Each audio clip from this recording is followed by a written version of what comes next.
Good morning, students. How are you all? I hope you all are good at your home. Students, after summer break, we conduct your unit test, and after unit test, we are going to start our syllabus with chapter number 4, sorting material into groups. Unit test आपके हो गए हैं, unit test के marks आपको मिल गए हैं और अब हम फिर से सिलेबस पे आते हैं। जो हमारे 4 चैप्टर हो गए थे अपने 6th क्लास के साइंस के, चैप्टर नंबर 1, 2 एंड 3, एंड उसके बाद हमने किया था चैप्टर नंबर 10। ठीक है, तो अब हम स्टार्ट कर रहे हैं अपना chapter 4। Before starting this chapter, I will tell you something about this chapter. Students, what are object, what are material, and why we need to sorting them into different groups. Students, what is object? हम अपने surrounding में बहुत सारे object देखते हैं. For example a glass, ठीक है, a glass of water. That glass is also an object. A house in which we are living, that is also an object. A press, a school bag, a desk, a fan, a table, a chair, all are object. क्या हैं बेटा? सभी objects हैं. ठीक है, जो भी place occupy करते हैं, रखते हैं हम किसी भी ऑब्जेक्ट को और प्लेस ऑक्यूपाई करते हैं, दैट आर ऑब्जेक्ट.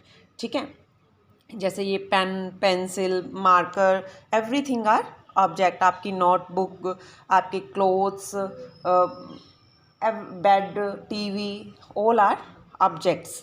ठीक है, अब हमें उनको सॉर्ट क्यों करना है, क्लासीफाई क्यों करना है डिफरेंट डिफरेंट ग्रुप्स में.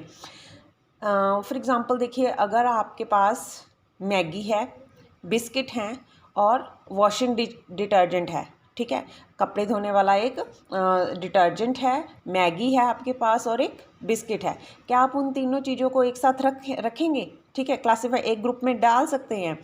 तो आप क्या, आपका अगर मैं आपको ये तीनों चीज़ें इकट्ठी रखने को कहूँ तो आप क्या कहेंगे? नहीं, हम नहीं रख सकेंगे इनको. डिटर्जेंट क्या है? कपड़े धोने का काम करते हैं, बट मैगी से हम कपड़े नहीं धो सकते, बिस्किट से हम कपड़े नहीं धो सकते. बिस्किट और मैगी को हम खा सकते हैं, डिटर्जेंट को हम खा नहीं सकते. तो ये क्या है? ये ऐसे ऑब्जेक्ट हैं जो डिफरेंट कैटेगरीज़ में हैं और डिफरेंट कैटेगरीज़ में इनको हम डिवाइड करते हैं. ठीक है, जैसे हम देखिए मॉल में जाते हैं, कोई बड़ा सारा बिग बाज़ार का मान लीजिए मॉल है, वहाँ पे हम जाके देखते हैं जो फ्रूट्स हैं वो अलग दिखते हैं हमें, और वेजिटेबल्स वो अलग दिखते हैं, पैक्ड फूड है हमें अलग मिलता है. मतलब अगर हमने कुछ वॉशिंग एरिया के लिए कुछ अपना कोई ऑब्जेक्ट्स खरीदने हैं, मान लीजिए डिटर्जेंट खरीदने हैं या सोप खरीदने हैं, ब्रश खरीदना है वॉशिंग के लिए, तो वो अलग कैटेगरी में मिलते हैं. ठीक है, कॉस्मेटिक है वो अलग कैटेगरी में मिलता है. मतलब क्यों क्लासीफाई करते हैं हम ये डिफरेंट डिफरेंट कैटेगरी में, मॉल्स में क्यों होते हैं ये? ताकि कोई अननोन पर्सन जाए तो उसको भी कोई डिफ़िकल्टी ना हो, इजीली वो सभी चीज़ों को आराम से, जो भी उसने परचेज़ करनी है वो इजीली वहाँ से कैरी कर सके. ठीक है, बाय कर सके. या हम देखते हैं अगर मार्केट में जा रहे हैं, जो अगर क्लोथ्स की, गारमेंट्स की शॉप है, वहाँ पे फुटवेयर्स नहीं मिलते. ठीक है, और जो फुटवेयर्स की शॉप है वहाँ पे वेजिटेबल्स नहीं मिलती. तो क्या होता है, जो गारमेंट्स की शॉप है उस पर सभी गारमेंट्स ही मिलेंगे और वेजिटेबल वाली शॉप है तो उसमें वेजिज और फ्रूट्स ही मिलेंगे.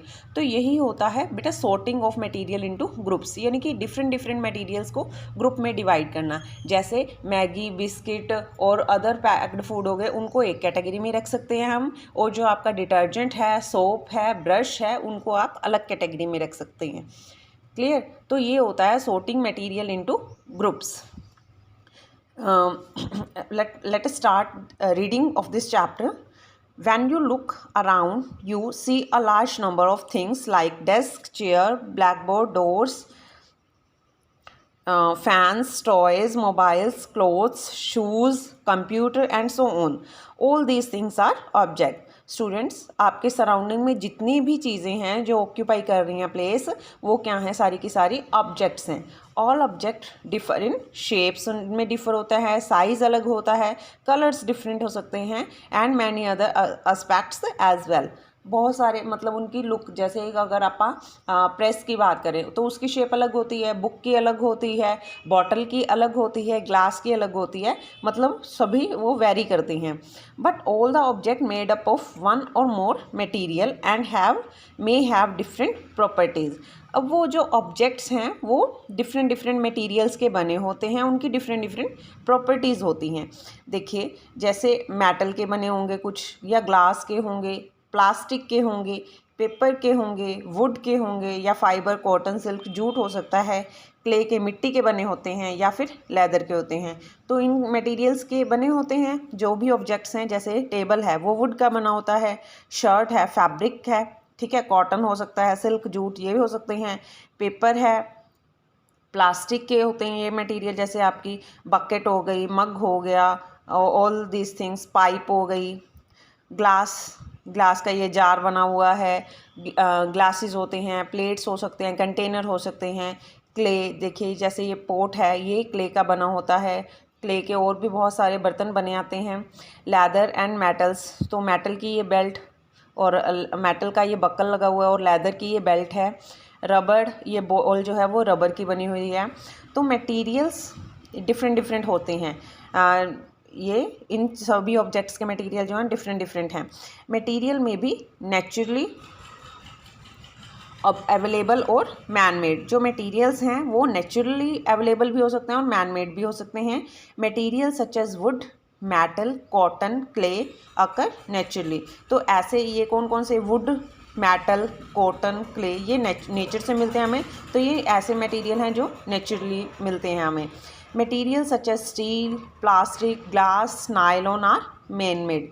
तो ये जो अदर मटेरियल हैं ये क्या हैं, सिंथेटिक हैं, मैन मेड मटेरियल हैं. Clear students? तो हमने आज ये चैप्टर अपना स्टार्ट किया है. ये फर्स्ट पेज की रीडिंग हमारी कंप्लीट हो गई है.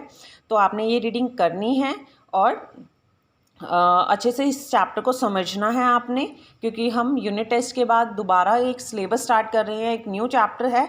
तो अच्छे से आपने इसको पढ़ना है, स्किप नहीं करना. आप कोई भी वीडियो स्किप नहीं करनी, रीडिंग स्किप नहीं करनी, question answer neat and clean होने चाहिए. तो फर्दर हम अपनी लाइन पे आ रहे हैं, अपने स्टडी पे आ रहे हैं. ठीक है, यूनिट टेस्ट के बाद वापस आपने अपनी नोटबुक्स कंप्लीट करनी है और बुक्स को अच्छे से, अपनी बुक्स और नोटबुक्स को आप बाइंड अप करके रखिए. और मतलब अगर किसी की टीयर हो गई है या आपने कवर नहीं की हुई तो अच्छे से उनका ध्यान रखिए, उनको कवर अप करके रखिए.